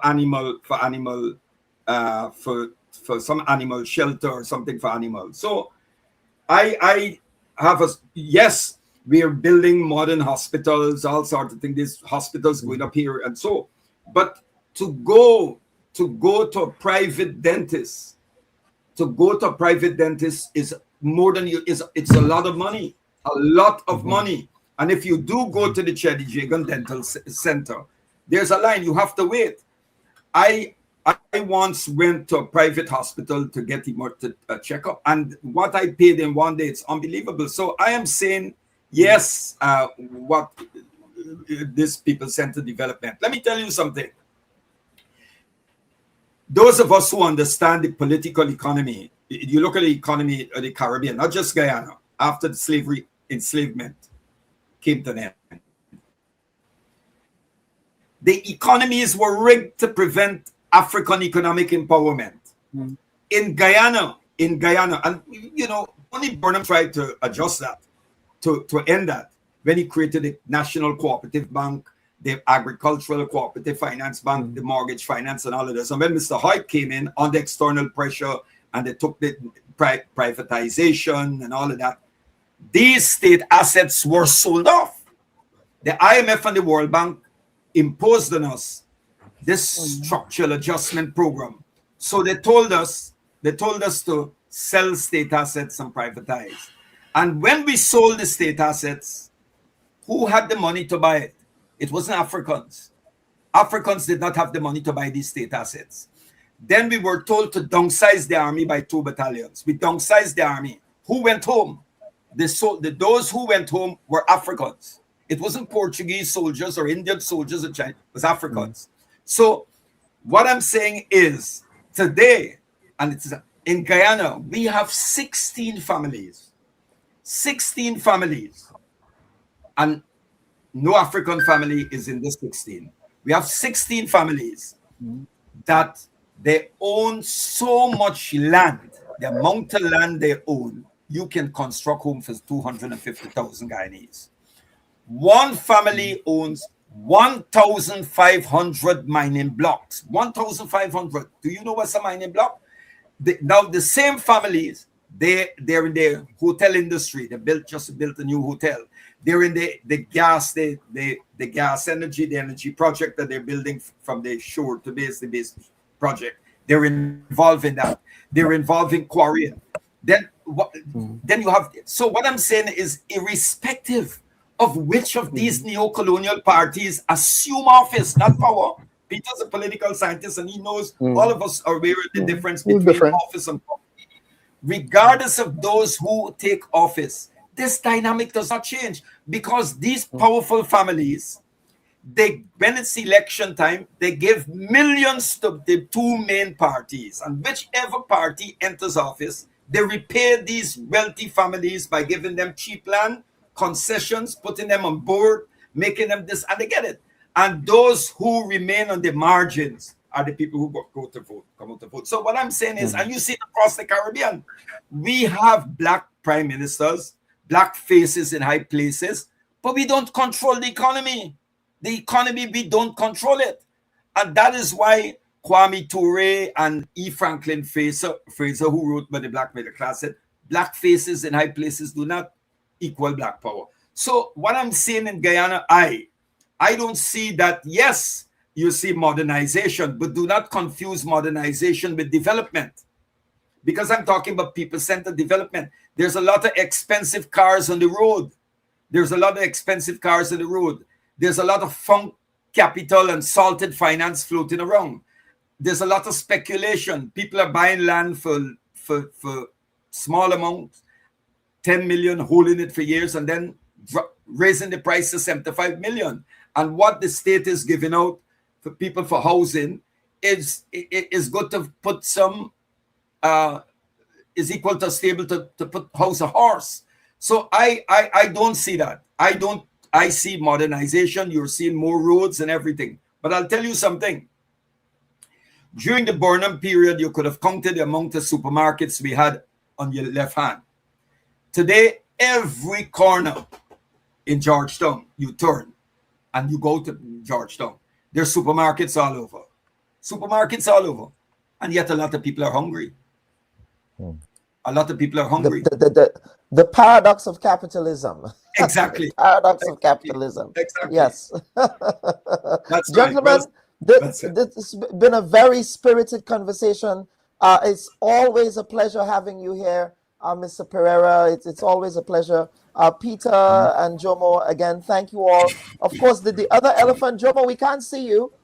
There you go. The other elephant in the room that we did not get to address, or shall we say the white oak in the room, really has to do with the drunken power behavior of the Prime Minister of the Republic of Trinidad and Tobago in her latest Trumpian spat with CARICOM. So I'm not too sure if, that has to do with any white oak or punching or whatever that has to do with, because none of it makes sense to me, Peter. So Peter, in our wrap-up, let's just get your thoughts on what's happening there.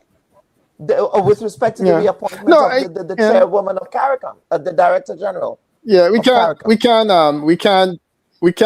leave the conversation without touching on it, and all of the descriptions that you use, I think, are quite appropriate. None of us really understand what is going on in Port of Spain, what's inspiring what is going on in Port of Spain. So you're left to come to conclusions. Look, it's difficult to say that you come to a meeting solely because Marco Rubio is present. You've never come to a meeting before.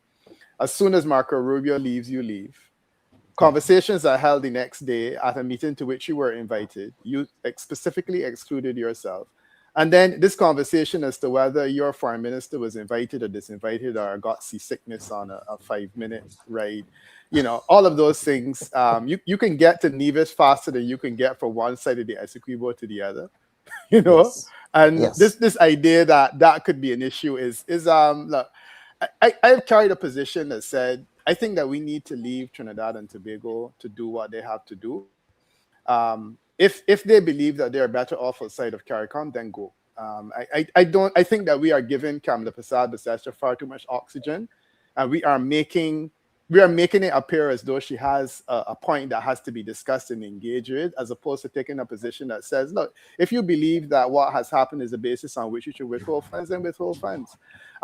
What I think will happen eventually is that there's something called most favored nation status, which Trinidad and Tobago trades with us at benefits that are significantly above the case in many of those instances. And if that's what she wants, then maybe CARICOM should give her wish and give her most favored nation status, so she would trade with us like we do with Colombia, like everywhere else in the world. When the benefits of preferential access start to reveal themselves in Trinidad and Tobago's economy, I think that the view will change quite rapidly. So my thing with her is that all of what you're saying is right. I think that she needs to be left to her own devices, and I think we need to stop giving her oxygen by discussing her rants and saying, that we have to engage with this issue. Engage with what? If you don't come to a meeting, then something is discussed and then that you choose to follow them in.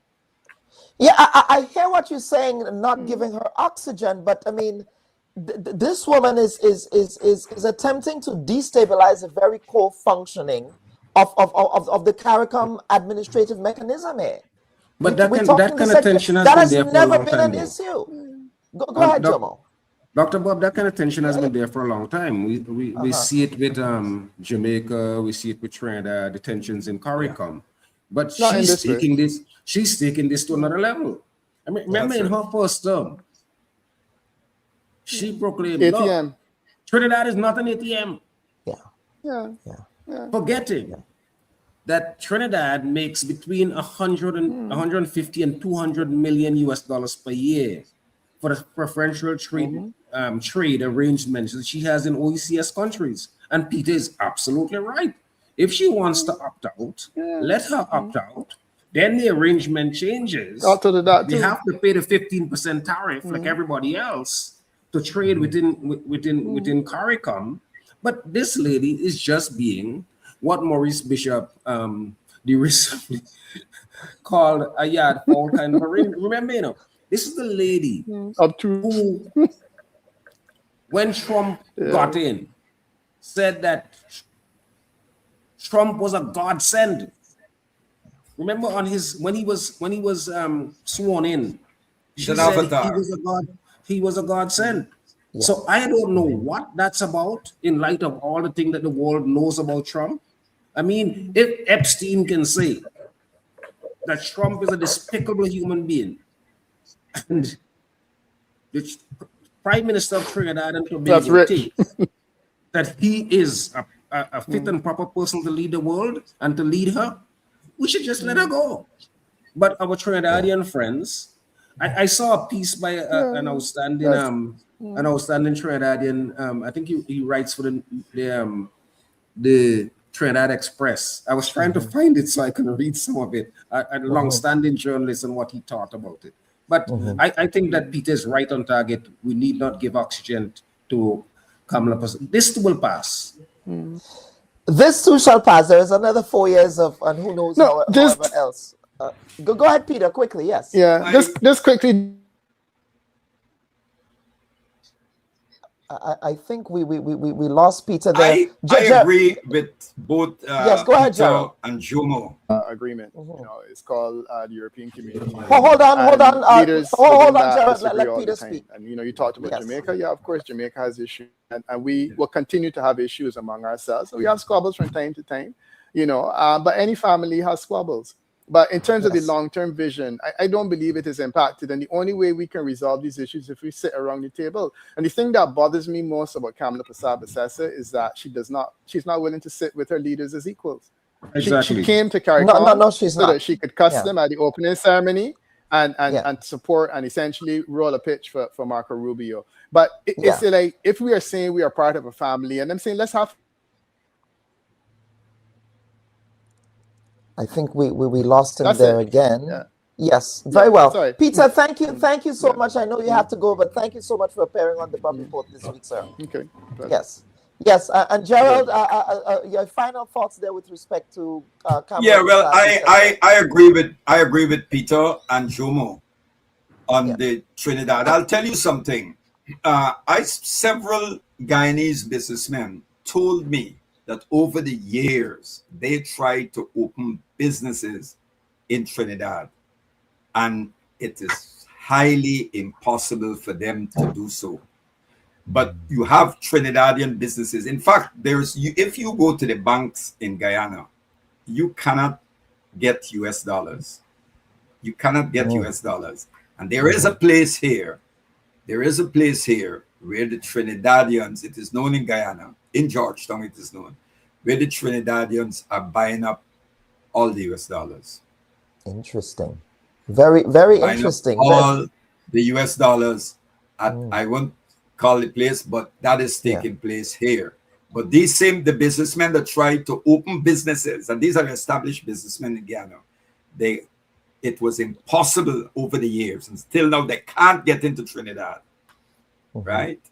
And our products can't even reach Trinidad. But you go into our supermarkets here and you see Trinidadian product, and the Trinidadian businessmen are buying up a lot of the US dollars here. Gentlemen, thank you so much for appearing on the Bubb Report. As always, it's indeed a pleasure always having you all here. And as one of our viewers said, she said, I learned a lot on the program today. So thank you all for the edifying discourse you were able to bring.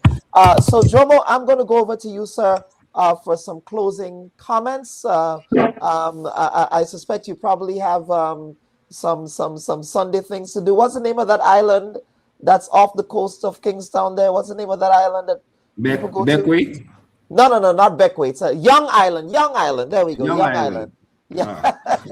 Is that people? Do people go there and lime and things, or I don't know? It appears as though you're coming here secretly, man. I've been to St. Vincent several times in the past, so that's why. I think that thank you so much for inviting me. Like we had some difficulties getting on, but I'm glad I got out of it. I'm glad I really had a chance to share with Gerald and Peter. Those are two outstanding Caribbean minds, very, very resourceful, very, very knowledgeable.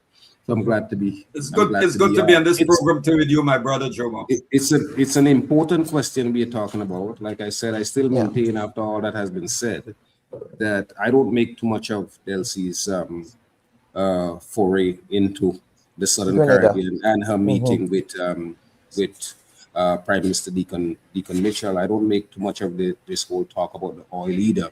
As I said, if this is about oil, we would not go to Venezuela, because Venezuela's oil, the infrastructure there has a tremendous amount of assets, but the infrastructure is all devastated. Look, all of this, the problems in CARICOM, and I was talking to this with a very knowledgeable Vincentian brother yesterday, is that we need to begin to move to some form of unity. And Gerald earlier when I came in was talking about the Federation, and the Federation was in essence made by the British to fail. CARICOM is wobbling and wobbling badly. I think that somebody in the OECS, hopefully my Prime Minister would do it, somebody in the OECS needs to make a move to think about how we can bring the OECS countries together. All of us together are less than 750,000 people, but we have some things already. We have the University of the West Indies, we have the Eastern Caribbean Central Bank, we have the Eastern Caribbean Supreme Court. So we have institutions that are pulling us together already. So if CARICOM or the broader CARICOM is not yet ready to move, I think that the OECS countries should move. We have travel. I can go to, go up to St. Lucia, to Dominica with my driver's license. So there's that kind of synergy that we have there already. And in the space where it seems as though there are problems in the broader CARICOM arena, I think we should try to make efforts there. So that would be my, in light of all that's happening now, that's where that's where I think we should go. Excellent. Jomo, thank you so much for appearing on the Bubb Report this week. Mr. Pereira, over to you, sir, for some closing comments.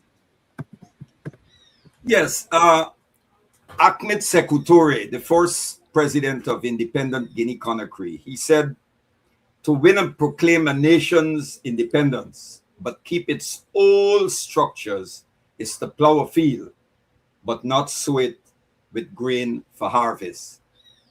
That is what happened. We in the Caribbean have never taken our struggle. We achieved this flag and anthem independence, but we never really advanced the struggle. Few did attempt it to advance the struggle for economic freedom. Our economies are controlled and we're dictated to by external forces. And it will be so unless we mobilize and organize our people for permanent involvement in political activities, not to mobilize them for when is elections. And this is what our elites have been, very few were or are committed to a transformation of the plantation structures, the old structures. So we compete to manage the new plantations. The plantation has been modernized. It has been modernized, and many who parade as presidents and prime ministers are just overseers of the plantation. And just to add to that, of course, you know, Frantz Fanon, you know, the great Martinican theorist who I admire, Wretched of the Earth, you know, he argued that, you know, colonization is just this totalizing of a system that perpetuates itself, that, you know, engages in this psychological inferiority of colonized people.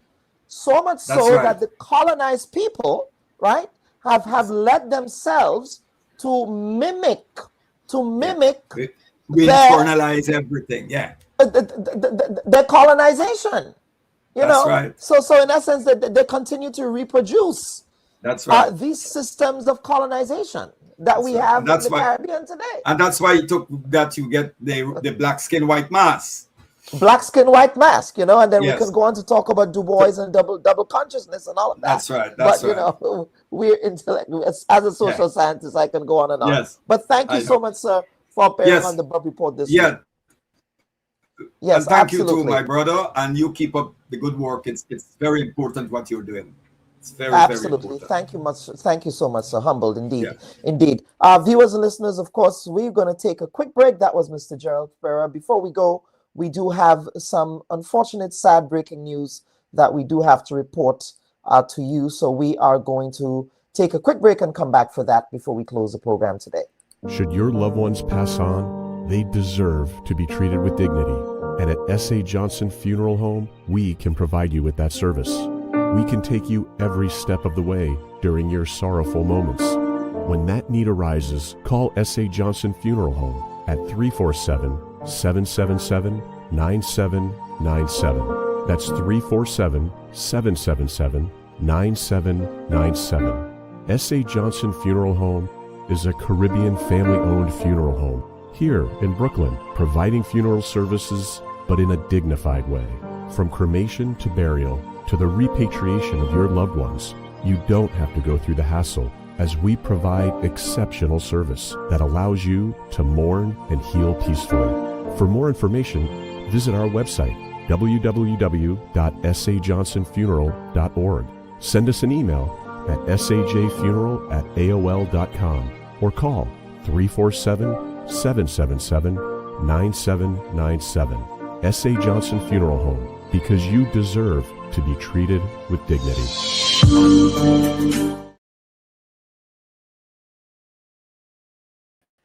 And folks, welcome back to this week's edition of the Bubb Report. Of course, before we end the program today, we just want to pause and pay tribute and reflect on the passing of Miss Reverend Deacon, I believe, Deacon Reverend Lord. I believe she was associated with the Anglican Church in the St. Paul's community, in the St. George's Anglican Church in Grenada. Of course, Miss Lord, she was also former school principal, and we learned that she died this morning. Of course, she was the wife of Edward Lord, a former manager of the Grenada Cooperative Nutmeg Association, as well as the administrative manager at the Grenada Ports Authority. Of course, we understand that he also died in 2002. So we want to take this time, folks, to extend our deepest condolences to Miss Lord, Reverend Lord, Deacon Reverend Lord and her family, as well as to the Anglican community in Grenada. I had an opportunity, of course, to listen into some of her sermons on the odd occasion that I listened to a funeral that she officiated at. So again, we want to extend our deepest condolences to the Anglican community in Grenada on the sudden passing of Deacon Lord of course, her home community was the St. Paul's Laborie area. So we want to extend our condolences to her. And of course, in a subsequent program, we are going to offer an opportunity to pay tribute to the Reverend. So again, folks, that is the news that we have going into coming towards the end of the program at the top of the hour of the passing of Deacon Lord of Laborie St. George, and of course, who was a member of the Anglican community in Grenada. So of course, may her soul rest in peace and may her memory be a blessing. So folks, again, we want to thank you again. Let us hear from you before we go. Just your thoughts with respect to this week's program. What did you think? I see we have Vanessa is saying here. Vanessa Haynes, yes, she's saying another interesting and enlightening conversation. Thank you, panel. Thank you so much. Thank you to Margaret. Thank you to we have Anthony Wendell DeRiggs. Andrew Patrice is also here today. So thank you all for your participation. Elva Gill, thank you. Let's see who else is here. Albert Marcelli or Albert Marcel. We have Byron Bailey here. Bino Bailey, that is Bino Bailey. Sorry, not Byron Bailey, Bino Bailey. And of course, we have Abigail Roberts. Of course, we want to thank all of you folks for participating in today's program. And we'll see you next week for another installment of the Bubb Report. Of course, on behalf of the producers of the program, I'm your humble host, Dr. Kellen Bubb. We'll see you next week for another installment of the Bubb Report. Take care. Bye-bye. Don't go there. You are a technocrat. I mean, you can speak to whether or not it was appropriate or inappropriate for that to occur. Would you have done that as a permanent secretary? Politicians get the information from wherever source that they can. That's going to be the extent of your answer. Yeah. Don't go there. There's a lot of noise around the data protection bill that, in my respectful view, is not warranted. I was one of those making noise, and it's simply because I was concerned about that specific section 33. Don't go there. Are you going to be offering yourself up as political leader of the party? I see you've called me have a much more than diplomatic passport. I don't mind that. Don't go there. What is the relationship like between you and your leader, Dr. Mitchell, your boss, Dr. Mitchell? I'm not sure how to explain how to answer this question at this time. I prefer not to answer. Don't go there. They said that you approached the bank for the loan before the election and that it only materialized after the election. There are also conflicting reports around the quantity of monies that were received. What is the reality here? People try to extort the truth and to make all kinds of things about it. I just keep quiet. So if you notice, I was really and truly quiet about the whole matter. Well, except with not with the New Today newspaper. The New Today newspaper reported on this, so I'm not sure you were quiet on this. Go ahead, Honorable. Go ahead. Well, I'm just trying to answer your question, right? Don't go there. I think we just spoke at length about the regularization framework. So yes, we did. But let us talk, Prime Minister. Let us talk about the workers who are dismissed. The Bubb Report. We go there.